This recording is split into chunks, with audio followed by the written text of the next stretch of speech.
Good afternoon, folks. This is Mark Ingber, and here's a look at the news from Hopkins this past weekend. The Blake girls hockey team, which is ranked second in Class A, defeated top-ranked Breck Saturday night at the Parade Ice Garden in Minneapolis.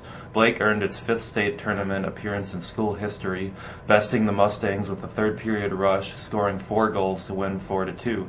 The Hopkins girls hockey team advanced to its second state tournament in school history with 3-0 shutout of Maple Grove Saturday.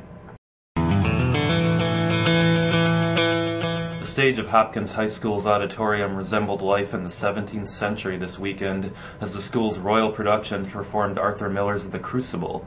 The play is based on actual events that led to the Salem witch trials in the 17th century. It was written in the early 1950s as a response to McCarthyism. Representative Eric Paulson has represented Minnesota's 3rd District in the U.S. House for just over 6 weeks now. His first days in Washington, D.C. included voting on the massive economic stimulus package. The first-time Republican from Eden Prairie sat down with Sun newspapers correspondents Chris Alwell and Harvey Rockwood recently to talk about his experiences. Paulson said his office received a lot of feedback on the stimulus bill.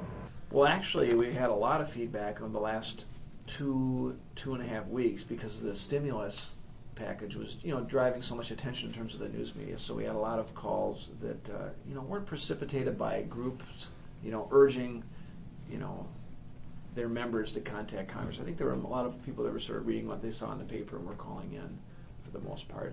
By and large, mostly opposed, just in terms of wondering, is it really going to help them in terms of actual stimulus, in terms of, is it going to make sure that I'm able to keep my job or help someone get their job? A lot of skepticism on that front. Although acknowledging the need for government to take action in light of the economic downturn, Paulson voted against the $750 billion stimulus package. He says the bill doesn't contain enough actual stimulus spending to be effective.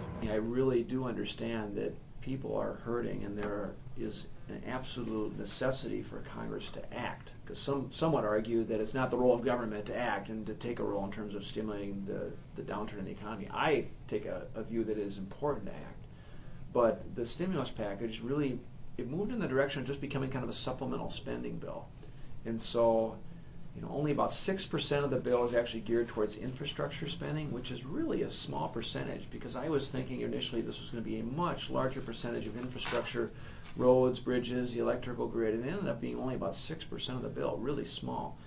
And then about 18% of the bill is now geared towards tax relief towards individuals and businesses.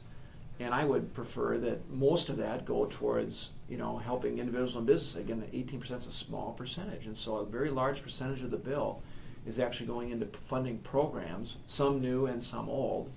But there are some things in there that aren't going to help stimulate jobs. I mean, there's money for neon signs in Las Vegas, and eco butterfly parks, and golf courses and things like that. I mean, it's kind of the same old business as usual that I think, quite honestly, got the president in trouble, because he kind of let Nancy Pelosi run with the bill as opposed to really directing how he wanted it to be crafted in the first place. And that's why I think now you're seeing they're not going to let that happen again.